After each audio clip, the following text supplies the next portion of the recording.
মলম সবার ঘরে থাকে, কিন্তু লবণ সবার ঘরে থাকে না।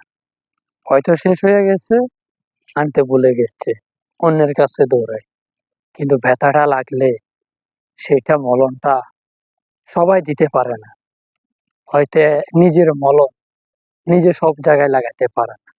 তেমনি আমরা পুরুষ অন্যের কথা অন্যকে লাগাই, অন্যকে দেখতে পারি না, অন্যকে কিভাবে কষ্টে দিব সেভাবে দেখতেছি, অন্যের সাথে কিভাবে দ্বন্দ্ব লাগাবো সেটা দেখতেছি, অন্যকে কিভাবে নিচু করা যায়, তাকে কিভাবে নিচে নামানোর চেষ্টা করা যায় সেটা আমরা দেখতেছি।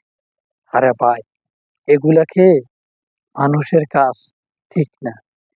একটা লোক বিপদে আছে, তাকে যেভাবে পারি এখন ভালোবাসা দিয়ে তাকে হেল্প করা, সেটা আমরা না করে অন্যকে আরো নিচে নামানোর চেষ্টা করতেছি। এগুলা তো এগুলা না করে একটা মানুষের উপকার করা শিখুন। উপকার করলে এক সময় আপনারও কাজে লাগবে, সে আপনার বিপদের সময় আসবে। তাহলে আপনি অন্যের আশা কিভাবে করবেন? নিজে তো অন্যের বিপদের সময় ছিলেন না, আপনার বিপদের সময় সে কিভাবে আসবে? না চাইয়া, না অন্যকে হেল্প না করে অন্যের থেকে আশাটা করলে হবে?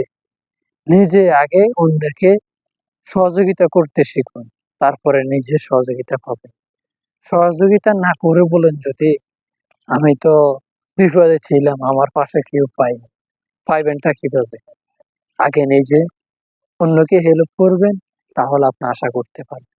আশাটা না করে বলেন মানুষের সমালোচনা, সমালোচনা তো করাটা এগুলো ভালো না, তারপর আপনারা করতেছেন, করার উদ্দেশ্য কি? আমরা তো ভালো না। আমরা যদি ভালো হতাম, অন্যের নামে গীবত গাইতে চেষ্টা করতাম না, অন্যকে কানা চোখে দেখতে চেষ্টা করতাম না। চেষ্টা করার উদ্দেশ্য হলো কি? আমাদের নীতিটা ঠিক নেই, আমাদের কয় যে আমরা আবেগে কাজ করেছে কিন্তু বিবেকে করে নাই, বিবেকে করেছে আবেগে করে নাই। এটাই আমাদের মূলত সমস্যা। এই কারণে আমাদের অন্যদের সমালোচনা করতেছি। এই আরে ভাই, তো ঠিক আছে, আল্লাহ হাফেজ। এতটুকু আমার কথা, আপনাদের থেকে বিদায়।